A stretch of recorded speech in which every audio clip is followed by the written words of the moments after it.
Hey there, and welcome to the People Who Help People podcast. This is the spot for HR and people ops pros who are all about building better businesses by putting people first.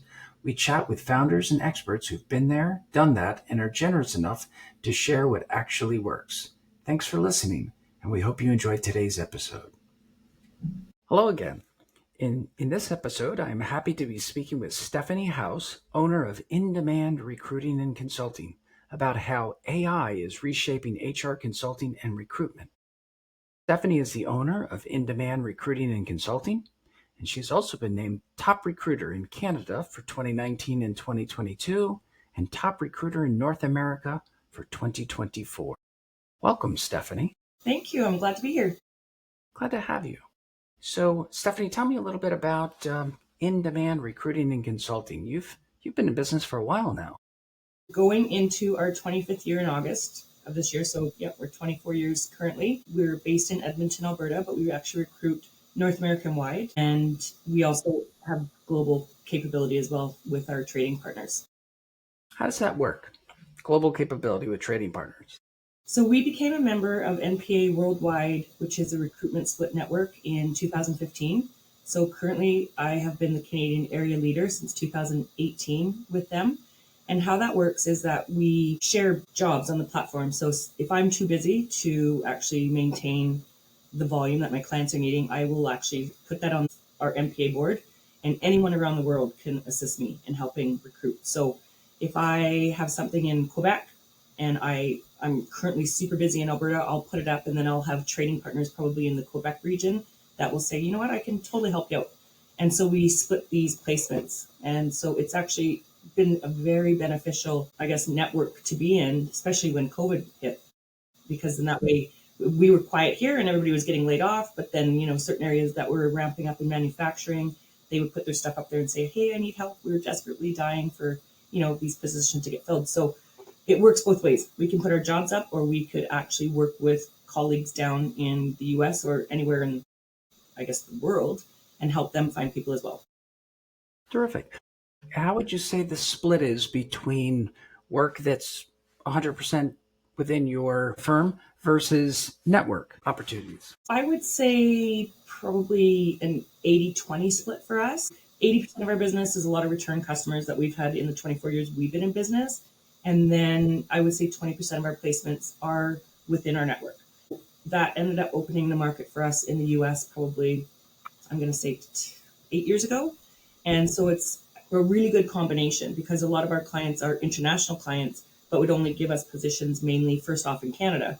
But then when they found out we were involved in this global reach network, they started giving us positions globally. So if I have something in Australia or South Africa or the US, I can help my clients that I mainly only did Canadian work with now globally. Sounds fantastic. Yeah. I imagine it's also helpful from a internal staffing perspective that you're able to leverage other skilled and qualified recruiters or agencies to expand your reach without bringing on additional employees as well. It probably gives you a nice flex capability. Oh goodness, it's been a godsend.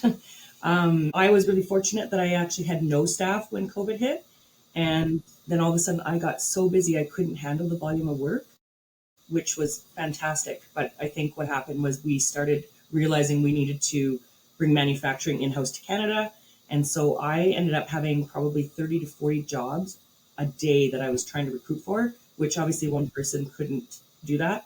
And so I did throw that out to my network, and that was a godsend, because I also had extremely skilled recruiters that had a network in either manufacturing, engineering, sales, whatever it was, and that was their expertise in that vertical, and they helped me out immensely. And then vice versa. Other recruiters would call on me to help them out as well. For example, right now I have 3 searches up in Canada that aren't my actual roles. They're with my colleagues in the US, where the head offices are based in the US, but they do not have the time or the resources in Canada. So they'll also put that out for me. So it's a win-win pretty much all the way around. Terrific. How much would you say others are partnering with you, like you just said, versus you're partnering with others? Is it about an even split? Or I'd say it's pretty much an even split. Within the network, you end up probably partnering with 2 or 3 really solid recruiters that you have a great relationship with. Annually, once a year, we travel all over North America to have a conference Last year was in Philly. The year before that was in Atlanta, Georgia. And so what ends up happening is people that you only meet this way online, you actually get to meet in person and you build that relationship even further. And so that's been a wonderful experience. And so I would say it's probably a 50-50 where I put up, a certain amount of jobs and then also work on a certain amount of roles. Okay. Are you still a team of one, or do you have others on your team? I actually have a contractor that does come into the office or works from home, whatever her choice is. And so I do have one contractor that is based here in Edmonton, Alberta. And she has started with me probably about 2.5 years ago. And that is it. Prior to that, I had 9 staff. And then slowly throughout the years, there would be maternity leaves or, people being relocated, etc. So like I said, when COVID hit, I had no staff, which I was very fortunate to have none at that time. And then now I really don't need staff because my reach is global and they're all technically contractors. So it's a 50-50 split when you make placements. Got it. Technically contractors. So you have contract recruiters that work for In Demand, or you just pull from the MPA network? So I do have one contractor that works solely with In Demand, and then the rest are from the network. Okay.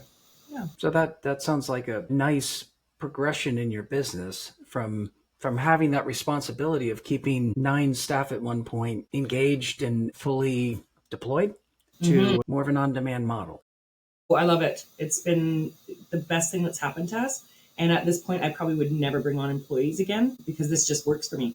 That sounds very smart. And how long have you been part of that network? Since 2015. That sounds like it was a nice shift in your business. It was a very nice shift. Speaking of shifts in the business, we're going to talk today about how AI is reshaping HR consulting and recruitment. Do you have an opinion there? What would you like to share in that regard? You know what, to be honest, we've really captured using AI within our firm. I think it's been a godsend in so many different ways. Tools like ChatGPT, they can build really sophisticated Boolean strings that we can use on LinkedIn or job boards, which speeds up sourcing. There's automated outreach for candidates that frees up time. So it just scales messages really quickly. You can train your ChatGPT to be very much you. It has your tone and it has your style of how you connect with people. There's passive candidate engagement, which you use on social media, helps identify talent. I also use it very much for highlighting top matches for positions. So I can put a job up and then put 4 or 5 resumes and say, who's top? There is a bit of bias in that sense. You have to be very careful because some resumes look better than the other. But even for bias reduction, it does help really scale mainly the top 3 to 5 candidates that you should connect with as opposed to sourcing thousands of resumes. So it does save you a lot of time, for sure. So you mentioned several different things there. Let's start with ChatGPT. Sophisticated Boolean strings. How did you learn to do that? Actually, I learned at the conference through MPA in Philadelphia. There was Vanessa Rath, who was like an AI expert from South Africa that came in as a speaker. So she was instrumental in showing us really advanced searches and how to do these with using ChatGPT, which we didn't know prior. So like this is an endless daily thing that you have to constantly keep on top of. Because if not, you are going to get left behind. There's also one called Cursive that you can learn 15 minutes a day of various different AIs that are out there. So instead of scrolling on social media, I choose to do that in the mornings when I'm having my coffee, like do a 15-minute, I guess what you would call it, like a homework session. So it shows you different things that you can do daily, and it does change daily. So if you're not on top of it, it is going to be hard and you'll get left behind. But that also doesn't take out the human aspect. Like, I don't think that will ever change. And I know a lot of recruiters were scared that AI was going to take over being able to scroll ATS systems, etc. But I do think the candidate experience and the client experience still relishes on that human touch. Heard that a lot, that those who are using AI best are using it to help us be more productive, go from 1,000 recipes down to here's the 20 I really want to look at. But at the same time, it doesn't replace that final stretch. It doesn't replace our judgment. It augments our ability to be effective in the role, in the professions that we've worked to develop. If I can back up a step, I really like the idea of taking 15 minutes every day instead of scrolling social media, going to Cursive. Tell the listeners a little bit more about Cursive. Is it a specific track within Cursive that you're listening to, or is it just a daily lesson? It's like a daily lesson. So I think, for example, they have 40 different AI tools, and every day there's 15 minutes. So 15 minutes one day would be learning about ChatGPT. The next day will be learning 15 minutes worth of Canva, which is your advertising side. The next minute it could be the next one. It's endless because there's new ones coming up every day. I think if you invest in a little bit of yourself and take that time to stay on top of things, and like I said, 15 minutes a day is actually, nothing when you're having a coffee and getting ready, and you're just learning new things daily, and it's never ending for sure. How often do you apply those daily learnings within the day? I, to be honest, use ChatGPT and AI all day, every day. Each day I'm learning new things as well. I've learned to train mine to be very much like me, which is my tone, the way I contact candidates, the way I contact clients, and it learns. Every morning you log in and it's like, good morning, Stephanie, what can we do today? Even when I'm writing candidate summaries, it knows what I like from a past candidate summary, so it will do that. So when I'm submitting candidates to a client, which I usually try to do 5 to 7 per job description, each candidate has the exact same write-up per se, like same style, but then it personalizes it to that candidate. And so at least the client is getting a really good cross-section of the marketplace in sort of an unbiased nature. But then at the same time, too, they know that that's the top probably 5 to 7 candidates that we want to promote and present to the client. But then, like I said, ChatGPT personalizes it to them as well. So it's their resume, their background. Say, for example, on their resume, it'll show companies X, Y, and Z.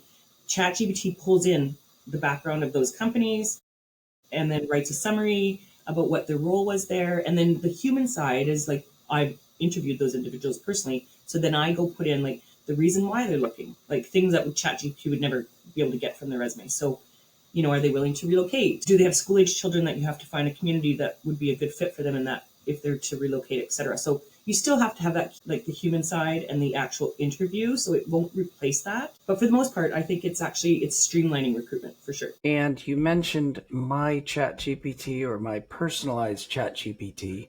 Is that just you using the tool, signing in under your name, and it knowing who you are because you come back every day, or did you do something different? You have to train it to be you. So you can set up new projects. And so there's a candidate side, and then there's a client side, and then there's business development side. What you have to do is constantly feed it daily.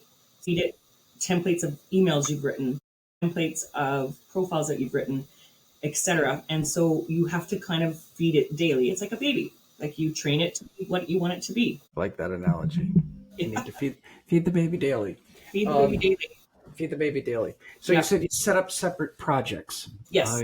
Candidate projects and client projects. Explain that a little bit more. How does that work within?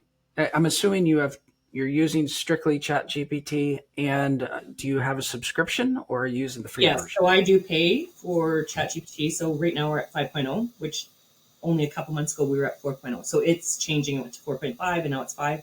I think it changes every few months, and I think that'll accelerate. So what happens is, in a nutshell, you have new projects that you set up. So you label it candidate, you label it client, you label it business development. And so, like I said, any business development emails that I've ever written in the last 25 years, I throw those in there. So it gets a sense of my tone, how I want to come across to clients, etc. And then with candidates, it's a little less on that client side. You keep feeding it emails or candidate summaries that you've written, etc. So it really understands you.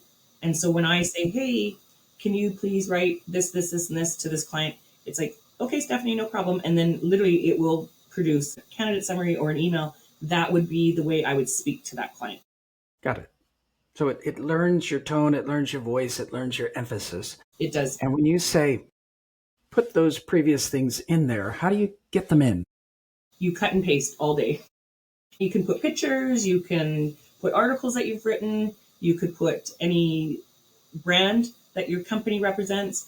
And I constantly ask it all day, like, revamp this. And from 4.0 to 5.0, if you asked it the same question, and for example, I'll use it for advertising. So I'll say, please write me or bring me an image of this. And then if I ask that at 4.0 and then now 5.0, the images would be completely different because it's evolving constantly. I like your choice of words, revamp this. I hadn't heard that before. And it sounds like that's working well for you. You know what, it is working well. And I would say I'm still in the infancy stage of this. It's never ending. There are some people that are experts at this moment. Like I said, Vanessa Rath from South Africa came to chat with us. She is an expert in this, and this is what she does all day. So I check in with her. I involved in her newsletters.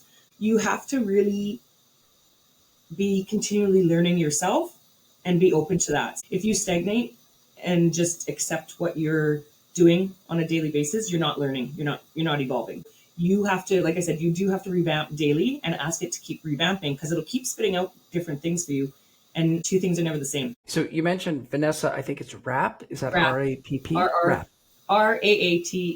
Rath. Vanessa Rath. Yeah. R-A-A-T-H. Let me find her. I like following people like Vanessa because like you in the morning, instead of just scrolling, if I follow somebody like Vanessa and Vanessa posts frequently, I also learn from just reading those posts on LinkedIn. Yeah. So her company is called Vanessa Rath Academy. She also has talent sourcing training. So she's based in South Africa, but obviously she's worldwide. She travels all over the world. So I'm giving Vanessa a major plug right now. I'll have to send her a note. But yeah, you can look her up, just Vanessa Rath, 2A's, TH online, and all of her stuff will come up. And that, I tell you, was amazing. Absolutely amazing. Because she was a recruiter back in the day and then did recruitment training and now does AI training for recruiters. Very good. So it sounds like two extremely powerful benefits from being part of the MPA network.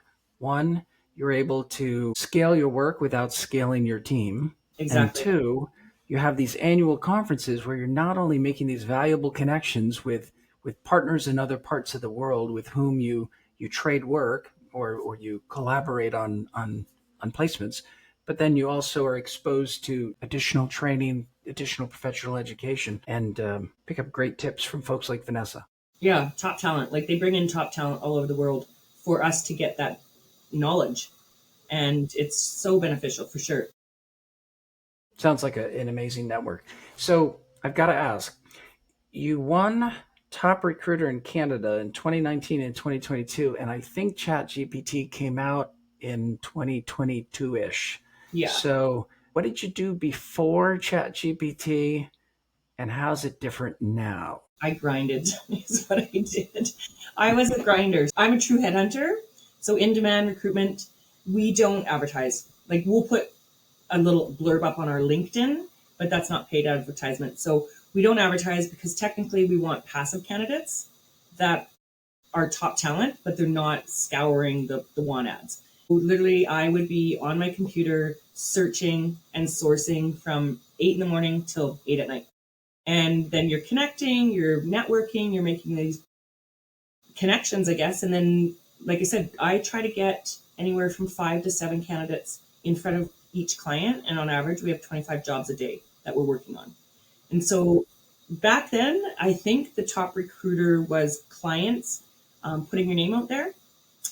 And I'm not sure how I got North American wide, but I think because of ChatGPT and with my network, I started doing a lot of placements. Like last year, I think I did 15 placements in the US and probably 50 in Canada.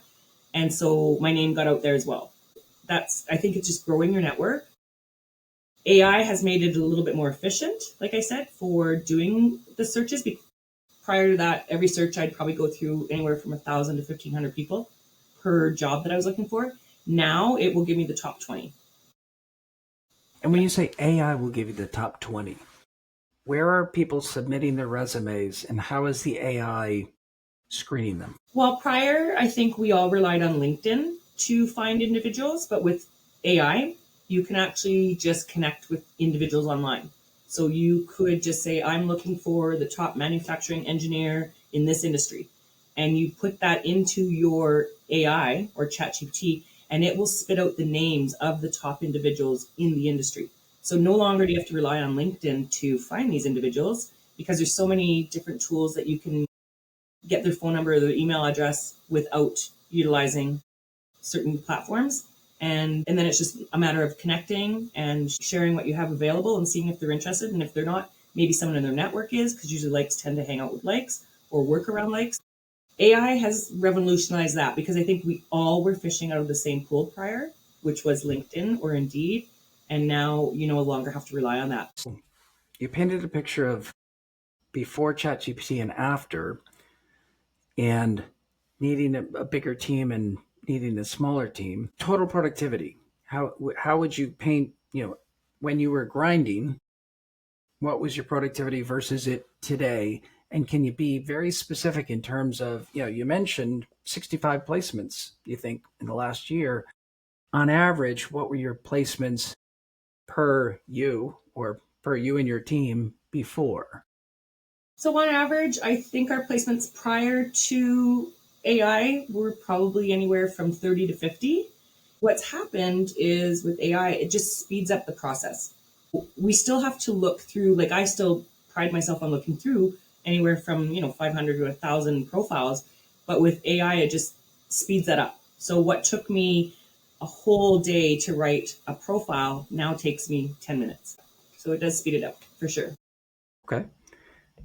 What's next? What haven't you sped up yet? What parts of your business do you wish, or you can't wait to discover an easier way to do this? Well, to be honest, I just hired a virtual assistant to help me with maintaining social media. That was one thing that it was on the back burner, was that business development and the branding and social media, because I don't spend my time scrolling and I'd rather be sourcing. I really had to bite the bullet this summer because I couldn't do it all. And for the longest time, I thought I could, and I was trying to. And then I think you realize where your time is better spent. So mine is better spent sourcing. And now I've sourced out all the administrative and social media aspect to my virtual assistant, which has been an absolute godsend. And that has really freed up stuff that I don't enjoy. I enjoy finding people and headhunting and networking and connecting. I don't enjoy branding on social media, being on Instagram all day long. I don't have time for that. And that doesn't make me money per se. Whereas it does make you money if you get the jobs. But I've now outsourced that. And yeah, I'm really hoping, knock on wood, that starts coming to fruition. Excellent. You said my virtual assistant. Is that the name of an No, organization? No. I'm not going to tell you what her name is because I don't want anyone to steal her. But Okay. no, she's I understand. but she's a virtual assistant. So she's 8 hours ahead of me or 10 hours ahead of me. So when I'm sleeping, she's working. And then when I'm up in the morning, she's sleeping and I get to see what she's done. And we use this platform called ClickUp where I know what she's doing all day, every day. And then she knows what I'm doing all day, every day. And we just connect that way. And so we don't have to be on the same time zone. And she loves social media. That's her thing. And she loves branding and she likes doing the SEO of websites, etc. So that's been a godsend. And so we'll see where that takes us. Where did you find this gem? Well, another girlfriend of mine was using Outsourced Doers, which was that is an actual company, and it's the same thing, virtual assistants. And when I met with them, I didn't need someone full time. I don't need 40 hours a week, and they couldn't offer me that.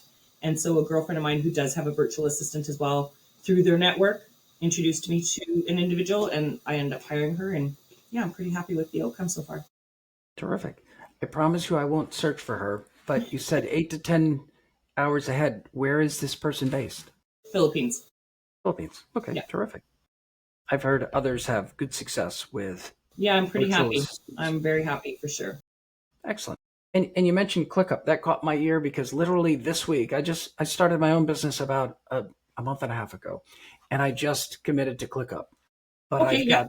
I've got to learn how to use it. And so if you have any, well, first of all, did you put in ClickUp or did your virtual assistant My use virtual ClickUp? assistant did. Got it. Yeah. Okay. So the tool came with your pro. Yeah, I think she's probably used it with other clients that she has, and it just keeps track of her hours. And then I can put up any advertisements that I would like her to use or any brand. And then it just manages her time. And then I can see exactly what she's doing, or I can log in and see what she wants me to okay or take a look at. And so it's just mainly a project management tool for both of us without needing to meet face to face or Zoom meetings at a time that works for both of us. So this, I know what she's doing. She knows what I'm doing. Excellent.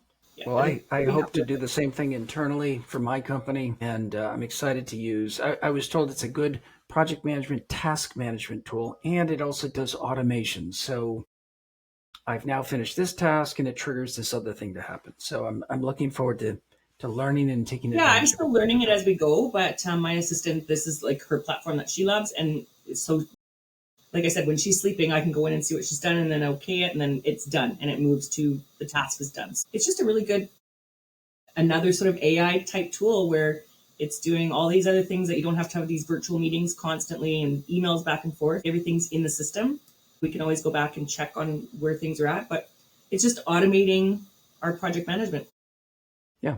And I like what you said about I don't have time to do all these things on social media, but I know that they're important. They are. So I think it was a smart connection through your girlfriend to find your own virtual assistant, and then it sounds like that person brought some great tools and processes and that helped you accomplish part of your business that you know is important but isn't the best use of your time.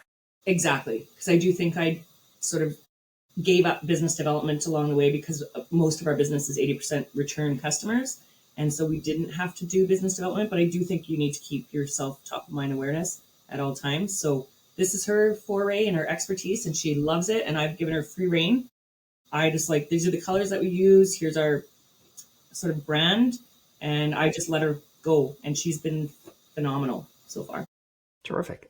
When I was looking at your information today, prepping for this call, I saw some of your recent posts, Mm-hmm. and I said, "Oh, it looks like she might be using somebody." That And would be my assistant. Yes. very good. Good. Well, I'm glad to hear the rest of the story. You just mentioned a moment ago, I gave up on business development. Have you closed the gap with what you're doing with your virtual assistant, or there's still other things you think in the back of your mind, I could be doing more of this to attract some new clients? Well, I think we're in our infancy stage of working together, but so far she has revamped our Instagram. I think I had Instagram probably maybe 10 years ago with In Demand.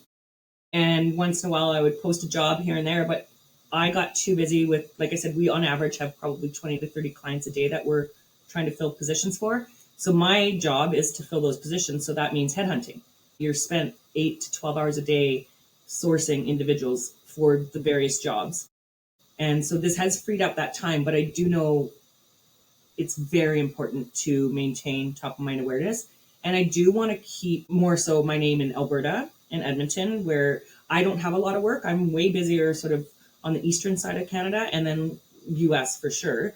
We're local here, and I do want to be able to be that sort of one stop shop for people in Edmonton and Alberta because we are literally based here. So I need to just have, I guess, this maybe keeping it top of mind awareness. But with anything, like you want more business no matter what. But it's a fine line because you're busy and you almost can't take on more, but you could very quickly fill 4 or 5 jobs in a day, and then all of a sudden you have that bandwidth. I guess NPA was good for that too, because when you do have the bandwidth, you could just pop on and be like, oh, I'll work on this one today.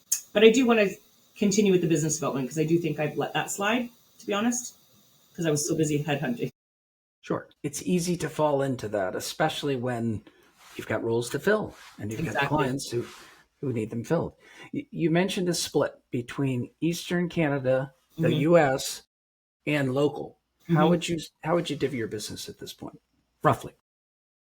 I would say 50% in Eastern Canada, probably 30% in the US, and then 20% locally would be our split. And are you happy with that split? Yeah, of course. Like I'm happy when you make placements, but I would like to have more sort of local, I think, because it's just easier to have client visit face to face when you're here. And it's always nice to have that human touch as well. I still do Zoom meetings with all my clients. And most of my client is repeat business for the last 24 years. It's international companies that know me, have met me, have worked with us, and are very happy with it.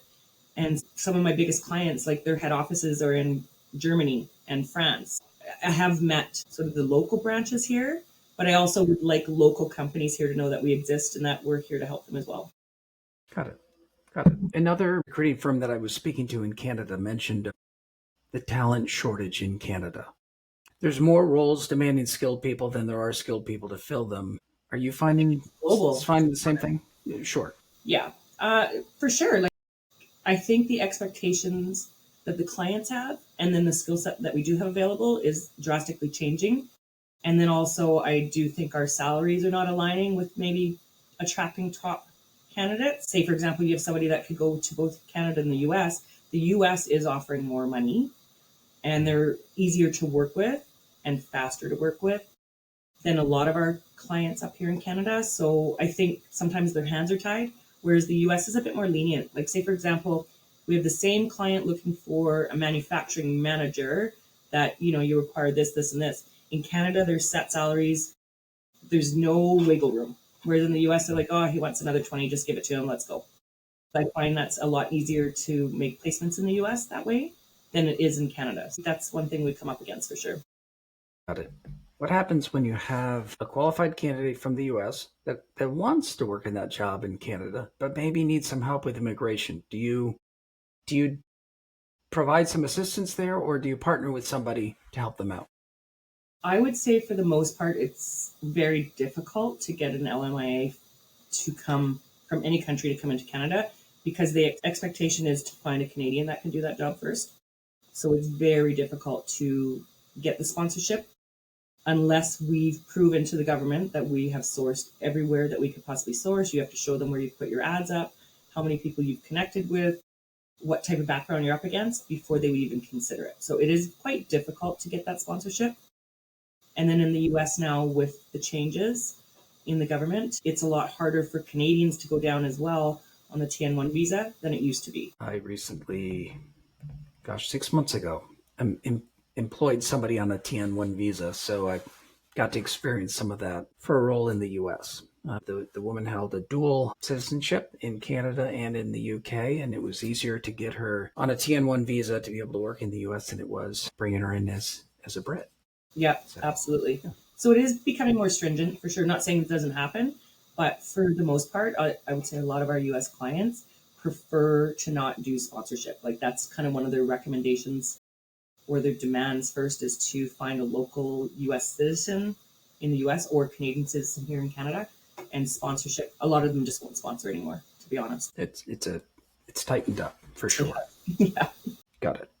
Okay. Well, Stefanie, if somebody listening to this episode would like to get in touch with you and maybe learn some of those great techniques that you've picked up recently over the last couple of years, what are the best ways that they can get in touch with you? Well, they can email me, which is info@indemand.ca. They could visit our website, which also has links to myself, which is indemand.ca, or toll free is Yeah, of course. Fantastic.